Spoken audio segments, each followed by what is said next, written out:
1980년대에 멕시코에서 큰 지진이 일어났습니다. 그 일로 인해 많은 건물들이 무너져 내렸고 많은 사람이 죽었습니다. 국가 전체가 재난을 당한 일이었습니다. 또한 1990년대 필리핀에서 화산이 폭발했습니다. 그로 인해서 또한 많은 건물들이 무너져 내리고 국가 전체가 큰 피해를 보았습니다. 하지만 그 와중에 그 두 나라에 공통적인 특징이 있었다라고 합니다. 무엇이냐면 그 두 나라 다 현대에 와서 지은 호텔 같은 공공 건물들은 다 무너져 내렸는데 옛 사람들이 지은 사원 같은 건물들은 무너지지 않았다라고 합니다. 참 신기하지 않습니까? 그 이유를 들자면 여러 가지가 있겠지만 결정적인 이유로는 옛 사람들이 지은 건물들은 그 사람들이 자신의 나라의 지질적인 특성들을 너무나 잘 알고 있었다라는 거예요. 결과적으로 세울 만한 좋은 땅에 건물들을 지었기 때문에 건물들이 무너져 내리지 않았다라고 합니다. 사랑하는 여러분, 예수님께서도 우리의 인생도 바로 세울 만한 땅에 그 기초를 두어야 한다라고 우리에게 말씀하십니다. 이처럼 우리가 신앙생활 가운데 우리의 신앙의 기초가 되는 그런 뿌리들을 잘 내리고 세울 만한 땅에 그 기초를 잘 세울 때에 우리의 신앙은 어떠한 흔들림에도 무너지지 않고 견고하게 잘 설 수 있다라는 사실입니다. 오늘 본문은 우리가 신앙의 기초를 두어야 할 그 내용들을 너무나 잘 설명해 주고 있습니다. 오늘 본문의 내용을 간략히 설명하면 이제 출애굽한 이스라엘 백성들이 시내 광야에 도착합니다. 그리고 모세는 하나님을 만나기 위해 시내 산으로 올라갑니다. 그런 모세를 하나님께서 불러주셔서 이스라엘 백성들에게 명령하실 이야기들을 전달하십니다. 그리고 곧장 모세는 내려와서 이스라엘 백성의 장로들을 불러 모아서 하나님께서 명령하신 이야기들을 다 전달할 때에 이스라엘 백성들이 그 명령들을 지키겠나이다 라고 말하는 장면까지가 이제 오늘 본문의 내용이에요. 자, 오늘 말씀을 통해서 짧은 시간 우리가 이 신앙의 기초를 다지기 위해서 우리들은 어떻게 해야 되는가 함께 좀 나누어 보길 소망합니다. 첫 번째로 신앙의 기초가 되는 첫 번째가 무엇이냐? 내 삶을 구별하여 하나님 앞에 언제나 나아가야 한다는 사실이에요.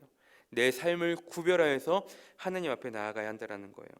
자, 본문 3절을 보시면 모세가 하나님 앞에 올라가니 여호와께서 산에서 그를 불러 말씀하시되 라고 기록이 되어 있어요. 그렇습니다. 모세는 하나님의 말씀을 듣기 위해 하나님을 만나기 위해 하나님의 산으로 올라갑니다. 그렇게 하나님을 만나러 가는 모세를 하나님께서는 불러서 친히 말씀하여 주십니다. 여러분, 이 모세가 하나님 앞에 올라가니 라는 한 문장이 별거 아닌 듯해도 우리의 신앙 가운데 너무나 중요한 기초가 되는 이 문장이 될 것입니다. 이 3절에 올라가니 라는 단어의 원어들을 살펴보면 올라가다라는 뜻도 있지만 바치다, 드리다 라는 의미도 같이 포함이 되어 있는 거예요. 그러니까 하나님 앞에 나아간다의 다른 말은 내 삶을 구별하여 하나님 앞에 드린다, 하나님 앞에 바친다, 하나님을 높여 드린다 라는 의미도 같이 포함이 되고 있는 거예요. 우리가 하나님 앞에 나아가는 방법들은 여러 가지가 있겠지만 첫 번째로 어떤 것들이 있겠습니까? 우리가 드리는 공예배, 주일 예배, 새벽 예배, 우리가 지금처럼 드리는 새벽 예배, 이러한 시간들을 통해 하나님 앞에 나아갈 수가 있겠죠. 엄밀히 따지면 주일 예배, 수요일 예배, 그다음 새벽 예배, 이러한 시간들도 우리가 시간들을 구별하여서 하나님 앞에 드리는 거잖아요. 특히나 이 새벽 예배도 마찬가지겠죠. 하루의 첫 시간을 내가 똑 떼어서 하나님 앞에 드리겠다라고 작정하고 지금 이 새벽 가운데 나와가지고 하나님의 말씀을 드리러 나오시지 않았습니까? 이처럼 우리가 하나님을 만나는 것은 이러한 공예배가 있고, 두 번째는 무엇이겠습니까? 개인적인 만남, 개인적인 묵상, 개인적인 큐티, 개인적인 기도의 시간, 그러한 시간들을 통해서 우리가 하나님 앞에 나아가는 방법이 있다는 것이죠. 성경에 보면 다니엘도 마찬가지였죠. 다니엘은 어떠한 외압과 죽음 가운데에서도 자신이 뜻을 정하고 자신 시간을 정하고 하나님 앞에 날마다 기도하는 다니엘의 모습을 볼 수가 있습니다. 이런 마찬가지입니다. 우리가 드리는 헌금, 우리가 드리는 헌물, 우리가 드리는 헌신, 모든 것들이 다 하나님 앞에 나의 삶을 구별하여서 내 수입을 구별하여서 주님 앞에 드리는 거잖아요. 11조도 마찬가지고요. 시간도 마찬가지라는 거예요. 우리의 삶을 구별하여서, 우리의 시간을 구별하여서 내 하루의 삶의 시간을 쪼개어서 하나님 앞에 개인적으로 나아가는 시간들이 분명히 필요하다라는 거예요. 그러한 우리들의 개인적인 노력, 그런 것들이 분명히 필요해요. 그러한 만남들을 통해서 우리는 하나님 앞에 나아갈 수 있고 하나님은 그런 우리들을 말씀하여 주신다는 사실입니다. 이게 우리의 신앙의 기초가 될 첫 번째 일이라는 거예요. 자, 두 번째, 신앙의 기초가 된 두 번째는 무엇인가? 하나님이 나에게 행하신 일들을 잊지 않고 기억하는 삶을 살아야 한다는 거예요. 자, 본문 4절을 보세요. 내가 애굽 사람에게 어떻게 행하였음과 내가 어떻게 독수리 날개로 너희를 업어 내게로 인도하였음을 너희가 보았느니라. 그러니까 하나님이 모세를 불러서 내가 지금껏 이스라엘 백성 너희에게 어떻게 행하였는지, 그리고 너희들이 보는 눈앞에서 내가 애굽 사람들을 어떻게 행하였는지 너희는 똑똑히 보았다라는 이야기예요. 그 말은 무엇이겠습니까? 내가 너희에게 행한 일들을 잊지 말고 기억하라는 거예요. 여러분, 신앙생활의 또 다른 말은 무엇입니까? 하나님이 나에게 베푸시는 은혜와 사랑들을 잊지 않고 기억하는 게 신앙생활입니다. 우리의 신앙의 기초를 두어야 할 두 번째는 결국 하나님이 나에게 행하신 일들을 잊지 않고 기억하며 살아가는 거예요. 왜요? 그 은혜가 너무 크기 때문에, 그 사랑이 너무나 위대하기 때문에, 그 진리가 우리들을 자유하게 하기 때문입니다. 요즘 새벽에 계속적으로 담임 목사님을 통해 시편 말씀을 묵상하면서 이 시편에 병행되는 출애굽기의 말씀을 보면서 어떻습니까? 이스라엘 백성들이 배은망덕하게도 하나님께서 내려주시는 은혜들을 잊지 않고 하나님 주신 그 은혜들을 잊어버릴 때에 온갖 불평, 불만만 하는 이스라엘 백성들의 모습을 우리가 성경을 통해 확인할 수가 있었습니다.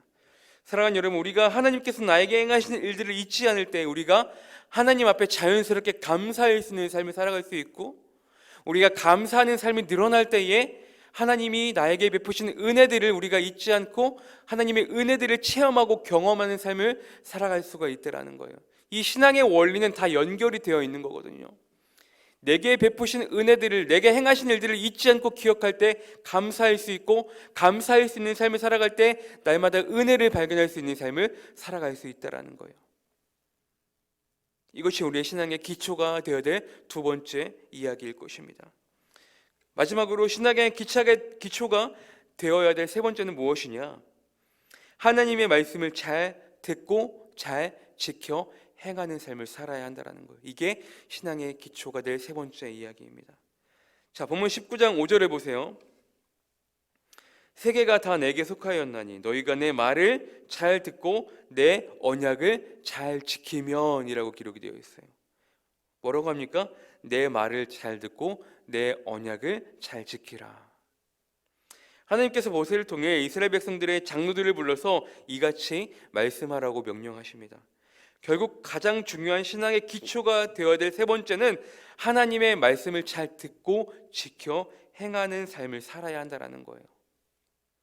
결국 그 말씀을 우리가 잘 듣고 잘 지켜 행하는 것까지가 우리의 신앙의 기초가 되어야 된다는 거예요. 아무리 하나님을 만나고 하나님의 말씀을 잘 들으면 뭐 하겠습니까? 지켜 행하지 않으면 성경에는 죽은 믿음이라고 이야기하고 있습니다. 행함이 없는 믿음은 죽은 믿음이라고 이야기하고 있는 것이죠. 그러니 신앙의 기초가 되는 시작점도, 그 가정도, 그 마침표도 모두 다 중요한 것입니다.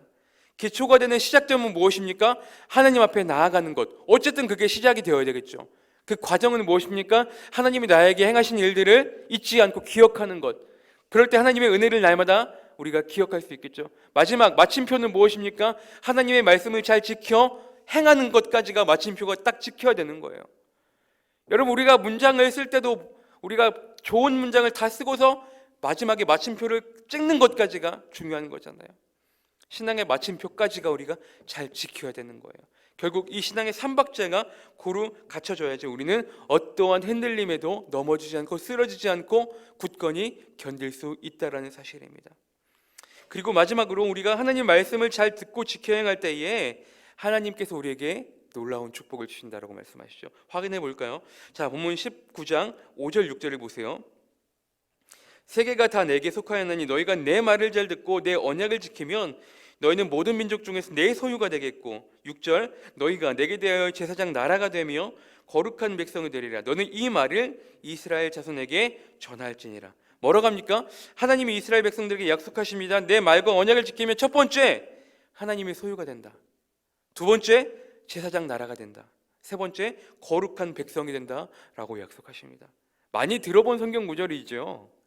베드로전서 2장 9절에 보시면 이렇게 기록되어 그러나 너희는 택하신 족속이요 왕같은 제사장이요 거룩한 나라요 그의 소유가 된 백성이니 이는 너희를 어두운 데서 불러내어 그의 기이한 빛에 들어가게 하신 이의 아름다운 덕을 선포하게 하려 하심이라.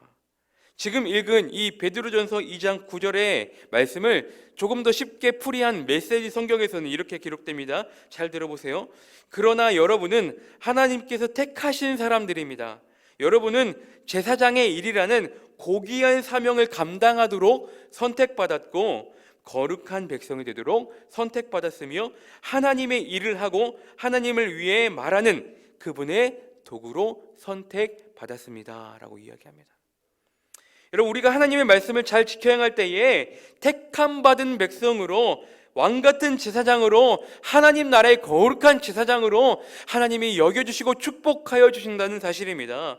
오늘 본문의 모세는요 이러한 하나님의 말씀을 듣고서요 하나님이 말씀하신 대로 곧장 내려가서 이스라엘 백성들의 장로들을 불러 모아 바로 하나님의 말씀을 전달합니다. 오늘 본문 19장 7절의 모세는 하나님의 말씀을 들은 즉시 그 말씀을 전달한다라는 거예요. 우리가 하나님의 자녀로서 마지막으로 감당해야 될 일은 하나님의 일들을 내가 만난 하나님을 내가 체험한 하나님을 전달하는 것, 증거하는 것, 전하는 것까지가 우리의 사명인 줄 믿으시길 바랍니다. 아까 읽은 베드로전서 2장 9절의 초반들의 말씀을 보시면 이는 너희를 어두운 데서 불러내어 그의 기이한 빛에 들어가게 하신 이의 아름다운 덕을 어떻게 합니까? 선포하게 하려 하심이라. 선포하게 하려 하심이라.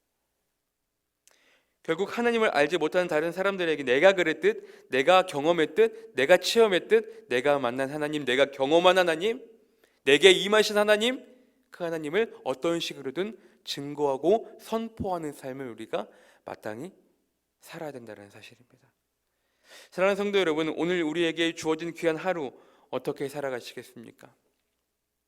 바라기는 날마다 하나님 앞에 우리의 시간과 삶을 철저하게 구별하여 하나님 앞에 나아가시기를 바랍니다. 나에게 행하신 일들을 여전히 잊지 않고 기억하는 삶을 살아가시기를 바랍니다. 하나님의 말씀을 잘 듣고 잘 지켜 행하는 삶을 살아가시기를 바랍니다. 이 신앙의 뿌리, 이 신앙의 기초가 든든히 잘 내려질 때에 우리는 어떠한 상황과 형편 가운데에서도 흔들리지 않는 믿음으로 살아가게 될 것입니다. 날마다 주님이 주신 나에게 그 믿음을 가지고 오늘 하루도 귀하게 승리할 수 있는 믿음의 뿌리가 견고하게 잘 박혀질 수 있는, 그래서 흔들리지 않는 믿음으로 살아가시기를 주님의 이름으로 축복합니다.